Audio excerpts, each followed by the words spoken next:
আমরা আমাদের সাম্যকে হারিয়ে তার সহপাঠীরা সাধারণ শিক্ষার্থীরা হলে হলে মিছিল হয়েছে এবং আমরা সত্যিকার অর্থে ছাত্র দলের আপামর যারা নেতাকর্মী রয়েছে স্বাভাবিকভাবেই এই অবস্থায়ও এই 15.5 বছর লড়াই সংগ্রাম করার পরও যদি এই সময়ে আমরা আমাদের ভাইদের হারাই কি ধরনের হৃদয়ের রক্তক্ষরণ হয় সেটি আমার মনে হয় সাধারণ শিক্ষার্থীরা বুঝতে পারে।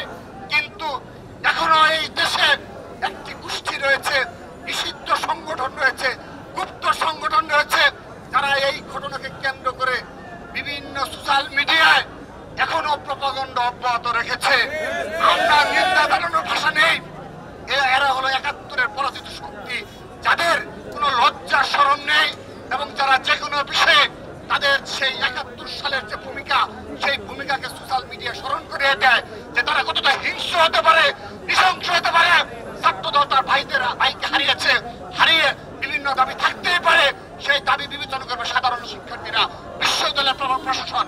কিন্তু তারা বিগত সময়ে যেভাবে অপপ্রচার চালিয়ে যাচ্ছে, এই সাম্য হত্যার পরও সাম্য সেই ঘটনা থেকে বিস্তার পায়নি, তারা বিভিন্ন অপপ্রচার চালিয়ে যাচ্ছে। আমরা নিন্দা জানাচ্ছি।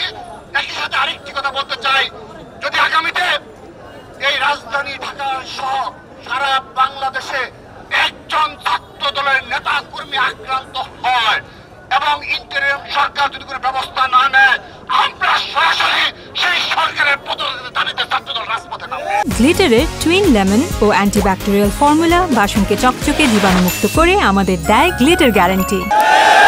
আমরা কোনো ছাড় দিয়ে কথা বলবো না, আমরা কোনো রক্ত ভয় করি না।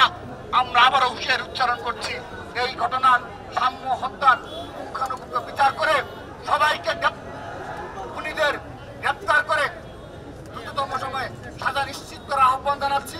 এবং সেই সাথে এই গতকালের ঘটনায় আজকের দিন পর্যন্ত এখন পর্যন্ত বিশ্ববিদ্যালয়ের সময়তে বিসিসিআর প্রক্টর সহ বিশ্ববিদ্যালয়ের প্রশাসন থেকে স্পষ্ট কোনো বিবৃতি এবং নিরাপত্তার গাফিলতি নিয়ে তাদের কোনো বক্তব্য আমরা পরিলক্ষিত হয়নি, সেজন্য নিন্দা জানাচ্ছি।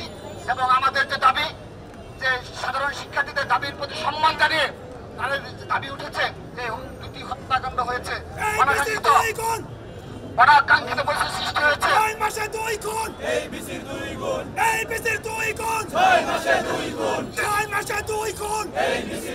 সে কারণে আমরা তার পদত্যাগ দাবি করে আবারও বৃহত্তর কর্মসূচি পরবর্তীতে ঘোষণা করা হবে, সেই আহ্বান জানিয়ে আমরা এখন সবাই একযুগে আমাদের ভাই সাম্যের জানাজা অনুষ্ঠিত হবে কেন্দ্রীয় মসজিদে, সেখানে আমরা সবাই সাম্যের জানাজায় যাবে এবং সুশৃঙ্খলভাবে এবং তার আত্মার মাগফিরাত কামনায় দোয়ায় অংশগ্রহণ করব, সেই আহ্বান জানিয়ে এবং পরবর্তী কর্মসূচি আমরা ঘোষণা করব। সবাইকে ধন্যবাদ জানিয়ে